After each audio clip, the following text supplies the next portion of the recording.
I was talking to an investor earlier today, and he wanted to know what keeps me awake at night. Well, I sleep pretty well, but the pandemic really sucked, and I certainly don't want to go through that again.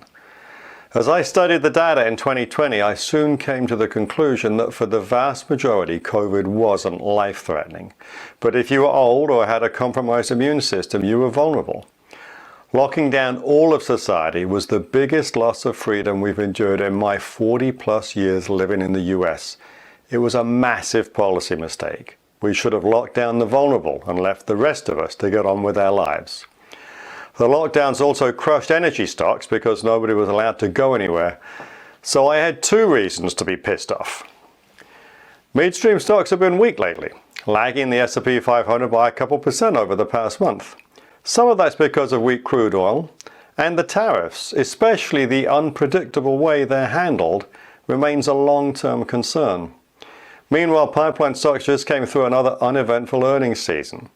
It's become normal for most companies to meet analyst expectations or do a little better. Cheniere usually has a positive surprise. Midstream management teams aren't too worried about energy prices as long as demand remains where it is. We consume roughly the same amount of oil and electricity year after year.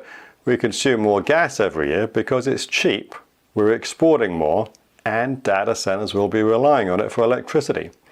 Energy Transfer told investors at a recent conference that they have 150 discussions going on about supplying natural gas to provide power for data centers just in Texas. The fundamentals of the energy sector remain firm. The Supreme Court issued a ruling that limits how broadly a federal agency can consider the environmental impact of a new project. Lower courts had begun requiring a calculation of the CO2 that gas might emit before approving the LNG export terminal that would send it to a foreign buyer. Now they won't be able to do that. And anyway, it's impossible to know. You have to compare it with the alternative. If we don't send gas to a foreign buyer, it doesn't mean they're just going to build a wind farm instead. They could buy the gas from someone else. And if the buyer's a developing country, they could turn to coal. When climate extremists oppose gas, they're working against the cleanest hydrocarbon, which offers our best chance to reduce coal.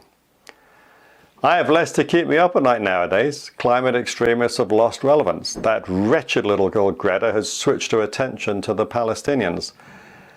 The kind of demand collapse that happened sharply but briefly 5 years ago seems very unlikely to repeat. Many investors think energy is more than just 3% of the S&P. If that includes you, you may have less energy exposure than you think.